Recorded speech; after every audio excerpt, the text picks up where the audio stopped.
ವಿಜಯನಗರದ ಕಾಲಘಟ್ಟದಲ್ಲಿ ಸ್ಥಾಪನೆಗೊಂಡ ಐತಿಹಾಸಿಕ ಹಿನ್ನೆಲೆಯ ಕಾರ್ಕಳ ಕೋಟೆ ಶ್ರೀ ಮಾರಿಯಮ್ಮ ಕ್ಷೇತ್ರದ ಪುನರ್ ನಿರ್ಮಾಣದಿಂದ ಮತ್ತೆ ವಿಜಯನಗರ ಸಾಮ್ರಾಜ್ಯದ ಗತವೈಭವವು ಮೇಳೈಸಲಿದೆ. ಆ ಮೂಲಕ ಧಾರ್ಮಿಕತೆ, ಸಂಸ್ಕೃತಿ, ಕಲೆಯು, ಭಾಷೆಯ ಕೊಡುಗೆಯು ಮುಂದಿನ ಪೀಳಿಗೆಗೆ ದೊರೆಯುವಂತಾಗಲಿ ಎಂದು ರಾಜ್ಯ ಮುಜರಾಯಿ ಸಚಿವೆ ಶಶಿಕಲಾ ಜೊಲ್ಲೆ ಹೇಳಿದರು. ಕಾರ್ಕಳ ಕೋಟೆ ಶ್ರೀ ಮಾರಿಯಮ್ಮ ನೂತನ ಕ್ಷೇತ್ರ ನಿರ್ಮಾಣ, ಅಷ್ಟಬಂಧ ಹಾಗೂ ಬ್ರಹ್ಮಕಲಶೋತ್ಸವದ ಪ್ರಯುಕ್ತವಾಗಿ ಮುಷ್ಟಿ ಕಾಣಿಕೆ ಸಮರ್ಪಣಾ ಕಾರ್ಯಕ್ರಮದ ಸಮಾರಂಭದಲ್ಲಿ ಪಾಲ್ಗೊಂಡು ಅವರು ಮಾತನಾಡಿದರು. ಬದಲಾವಣೆ ಜಗದ ನಿಯಮ. 21ನೇ ಶತಮಾನದಲ್ಲಿ ನಾವೆಲ್ಲರೂ ಜೀವನ ಸಾಗಿಸುತ್ತಿರುವ ಈ ಕಾಲಘಟ್ಟವು ಕಲಿಯುಗವಾಗಿದ್ದು ಸ್ಪರ್ಧಾತ್ಮಕತೆಯಿಂದ ಕೂಡಿದ್ರೂ ಇಡೀ ವಿಶ್ವದಲ್ಲಿ ಭಾರತವು ಶಾಂತಿ ಸೌಹಾರ್ದತೆಯಿಂದ ಬಾಳಿ ಬದುಕಲು ನಮ್ಮಲ್ಲಿರುವ ಸಾವಿರಾರು ವರ್ಷಗಳ ಹಿಂದಿನ ದೇವರ ಸಾನ್ನಿಧ್ಯವೆನಿಸಿರುವ ಕ್ಷೇತ್ರಗಳು ಸಂಸ್ಕೃತಿಗಳಾಗಿವೆ. ದೇವರ ಸಾನ್ನಿಧ್ಯದಲ್ಲಿ ಜಾತಿ, ಧರ್ಮ, ಪಂಥ, ಭೇದ ಭಾವಗಳೆನ್ನದೆ ನಾವೆಲ್ಲರೂ ಒಂದೇ ತಾಯಿಯ ಮಕ್ಕಳಂತೆ ಬಾಳಿ ಬದುಕಬೇಕು ಎಂದರು. ನಾವು ದೈವ ಸಂಕಲ್ಪ ಅಂತಕ್ಕಂಥ ಒಂದು ಯೋಜನೆಯನ್ನ ಹಾಕೊಂಡಿದ್ದೀವಿ. ಸುಮಾರು 1140 ಕೋಟಿ ರೂಪಾಯಿ ವೆಚ್ಚ ಮಾಡಿ ಮೊದಲನೇ ಹಂತದಲ್ಲಿ 25 ದೇವಸ್ಥಾನಗಳನ್ನ ದೈವ ಸಂಕಲ್ಪಕ್ಕೆ ಹಾಕೊಂಡಿದ್ದೀವಿ.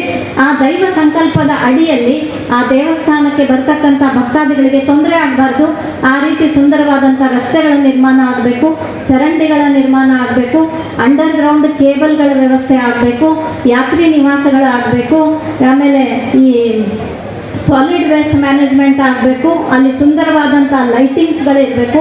ಈ ರೀತಿ ನಾವು ಪ್ಲ್ಯಾನ್ ಅನ್ನ RO ಪ್ಲಾಂಟ್ಸ್ ಇರಬೇಕು, ಈ ರೀತಿ ಪ್ಲ್ಯಾನ್ ಮಾಡ್ಕೊಂಡಿದ್ದೀವಿ. ಹಾಗಾಗಿ ನಾವು ಈಗ ಆ 25 ದೇವಾಲಯಗಳನ್ನು ಮಾಸ್ಟರ್ ಪ್ಲಾನ್ ಮಾಡೋದಕ್ಕೆ ಈಗಾಗಲೇ ಟೆಂಡರ್ ಆಹ್ವಾನ ಮಾಡಿದ್ದೀವಿ. ಈಗ ಟೆಂಡರ್ ಪ್ರೊಸೆಸ್ ಆಯಿತು ಅಂತಂದರೆ ಅಲ್ಲಿ ಮಾಸ್ಟರ್ ಒಂದು ಪ್ಲ್ಯಾನ್ ಅನ್ನು ರೆಡಿ ಮಾಡುವಂಥದ್ದನ್ನು ಈಗಾಗಲೇ ಪ್ರಾರಂಭ ಮಾಡಿ. ಜೀರ್ಣೋದ್ಧಾರ ಸಮಿತಿಯ ಅಧ್ಯಕ್ಷರಾಗಿರುವ ಶಾಸಕ, ಇಂಧನ ಹಾಗೂ ಕನ್ನಡ ಮತ್ತು ಸಂಸ್ಕೃತಿ ಇಲಾಖೆಯ ಸಚಿವ ವಿ. ಸುನೀಲ್ ಕುಮಾರ್ ಅಧ್ಯಕ್ಷತೆ ವಹಿಸಿ ಮಾತನಾಡಿ, ಕೋಟೆ ಶ್ರೀ ಮಾರಿಯಮ್ಮ ಕ್ಷೇತ್ರವು 8 ಮಾಗಣಿಗೆ ಒಳಪಟ್ಟದಾಗಿದೆ. ಇಕ್ಕೇರಿಯ ನಾಯಕನ ಕಾಲಘಟ್ಟದಲ್ಲಿ ಕೋಟೆಗಳ ಸಂರಕ್ಷಣೆಗಾಗಿ ಕಾರ್ಕಳಕ್ಕೆ ಆಗಮಿಸಿದ ರಾಮಕ್ಷತ್ರಿಯ ಜನಾಂಗದವರು ಕೋಟೆ ಶ್ರೀ ಮಾರಿಯಮ್ಮ ಹಾಗೂ ಕೋಟೆ ಶ್ರೀ ಹನುಮಂತ ದೇವರನ್ನ ಆರಾಧಿಸಿಕೊಂಡು ಬಂದಿದ್ದಾರೆ ಎಂದು ಹೇಳಿದರು. ನಮ್ಮ ಸಮಿತಿಯನ್ನು ರಚನೆ ಮಾಡಿದ್ದಾರೆ. ಪ್ರತಿ ಮನೆಗೆ ಒಂದೊಂದು ಡಬ್ಬಿಯನ್ನ, ಕಾಣಿಕೆ ಡಬ್ಬಿಯನ್ನ ಕೊಡಬೇಕು. ಪ್ರತಿ ಮನೆಯವರು ದಿನಕ್ಕೆ ₹1 ₹10 ತರ ಡಬ್ಬಿಗಾಗಿ ನಂತರ ಇದನ್ನ ಬ್ರಹ್ಮಕಲಶೋತ್ಸವದ ಸಂದರ್ಭದಲ್ಲಿ ಅದನ್ನು ಸಮರ್ಪಣೆ ಮಾಡಬೇಕು ಅನ್ನುವಂತ ಯೋಚನೆಯನ್ನು ಕೂಡ ಮಾಡಿದ್ದಾರೆ. ಹಾಗಾಗಿ ನಾನು ದೇವಿ ಹತ್ರನೂ ಕೇಳ್ಕೊಳ್ಳೋದು ಮತ್ತು ನಿಮ್ಮ ಹತ್ರನೂ ಕೇಳ್ಕೊಳ್ಳೋದು, ಸಮಿತಿಯ ಸದಸ್ಯರು ಬಂದು ಸಂಗ್ರಹ ಮಾಡುವಂತ ಪರಿಸ್ಥಿತಿ ಬಾರದೆ ಎಲ್ಲರೂ ಬಂದು ಇಲ್ಲೇ ಅರ್ಪಣೆ ಮಾಡುವಂತ ಪರಿಸ್ಥಿತಿಯನ್ನ ದೇವಿ ನಮಗೆ ಒಂದು ಒದಗಿಸಿಕೊಡ್ಲಿ. 100 ಕೋಟಿ ರೂಪಾಯಿಯನ್ನು ಕೊಟ್ಟು ಆಂಜನೇಯನ ಕ್ಷೇತ್ರವನ್ನ ನಿರ್ಮಾಣ ಮಾಡುವಂತ ಒಂದು ಒಳ್ಳೆಯ ಪ್ರಯತ್ನವನ್ನು ಮಾಡ್ತಾ ಇದ್ದಾರೆ. ಅದನ್ನು ಅವರೇ ಹೇಳೋರಿದ್ದಾರೆ. ಕಾಶಿ ಇವತ್ತು ಬಹಳ ದೊಡ್ಡ ಪ್ರಮಾಣದಲ್ಲಿ ಬದಲಾಗ್ತಾ ಇದೆ.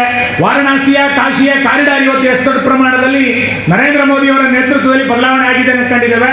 ರಾಜ್ಯದ ಜನರು ಕೂಡ ಕಾಶಿಗೆ ಹೋಗಬೇಕು ಅನ್ನುವಂತ ಯೋಚನೆ ಅವ್ರ ತಲೆಯಲ್ಲಿದೆ. ಅದನ್ನು ಇವತ್ತು ಉಲ್ಲೇಖ ಮಾಡೋರಿದ್ದಾರೆ. ತಿರುಪತಿ, ಕಾರ್ಕಳದ ಜನ ತಿರುಪತಿ ಬಹಳ ದೊಡ್ಡ ಪ್ರಮಾಣದಲ್ಲಿ ಹೋಗ್ತಾರೆ.